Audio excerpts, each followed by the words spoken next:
안녕하세요. 하다스터디 국어과 예쌤입니다. 저희 독해력 진단 테스트에서 사회지문에 해당하는 헌법소원제도에 대해서 살펴보도록 하겠습니다. 자, 헌법소원제도에 대해서 설명해주고 있는데요.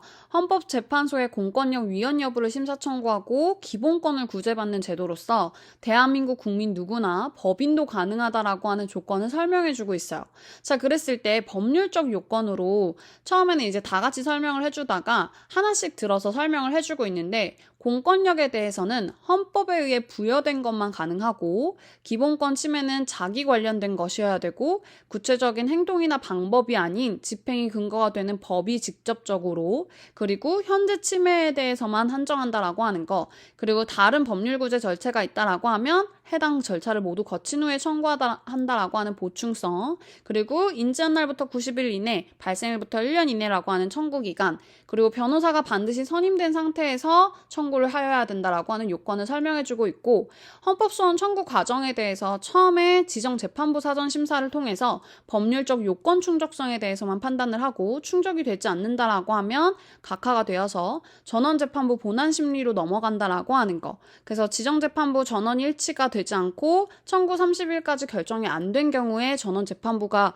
본안심리가 열리게 되고 법률적 요건을 못 갖추면 각하, 이유가 없으면 기각, 이유가 있으면 인용 처리된다라고 하는 거 그리고 이 인용 처리가 효력이 정지된다. 너희 공권력 잘못했어. 그러니까 효력 정지하자라고 하는 의미라고 하는 거 설명해 주고 있어요.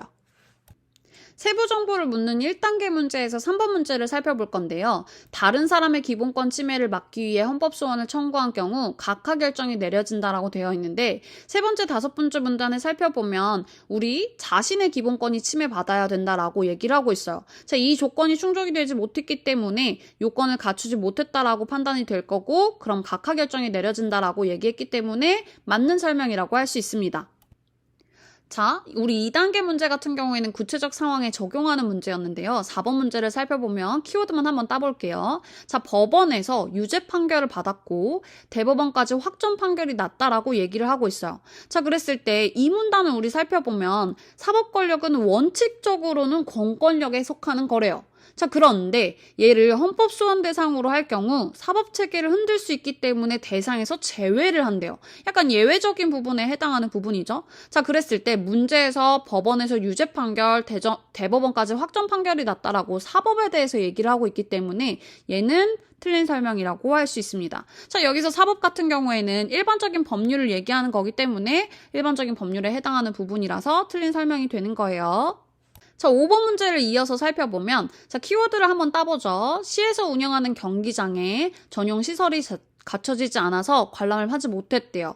자, 시에서는 관련 조례가 없다는 이유로 요구를 받아들여주지 않고 있기 때문에 얘는 공권력의 불행사라고 살펴볼 수 있고 자, 세 번째 문단을 살펴보면 개발령 자체가 직접 기본권을 침해한 경우에 가능하다라고 헌법소원이 가능하다라고 얘기해주고 있기 때문에 얘는 개발령 자체가 직접 기본권을 침해한 경우고 그리고 현재 침해에 해당하고 자신의 기본권이 직접 침해를 받은 거기 때문에 얘는 맞는 설명이라고 할 수 있어요.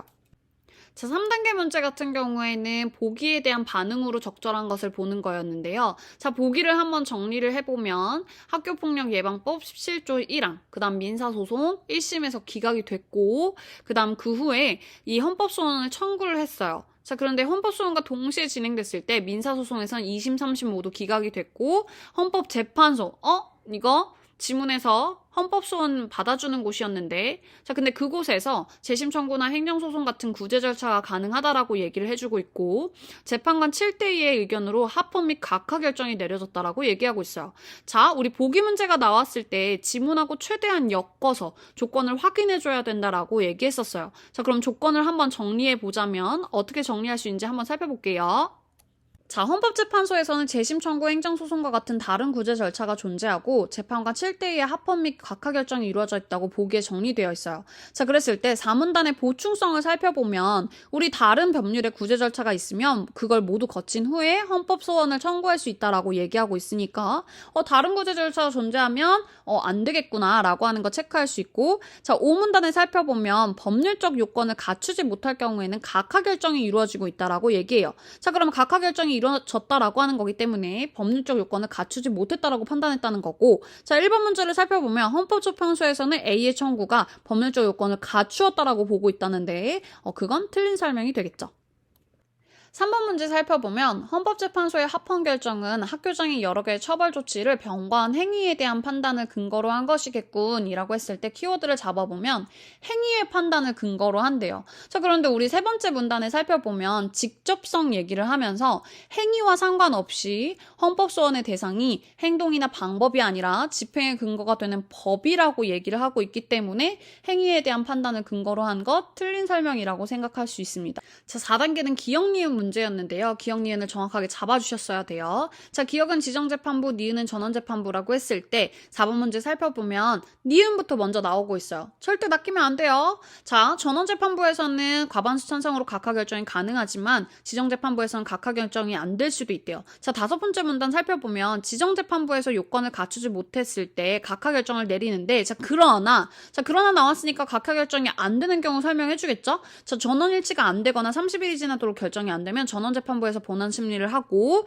자, 전원재판부에서는 법률적 요건이 갖춰지지 못하는 경우 각하 결정을 내린다라고 되어 있어요. 자, 그럼 문제에서 전원재판부에서는 각하 결정이 가능하지만 지정재판부에서는 각하 결정이 안 될 수도 있다라고 하는 거 확인할 수 있겠죠.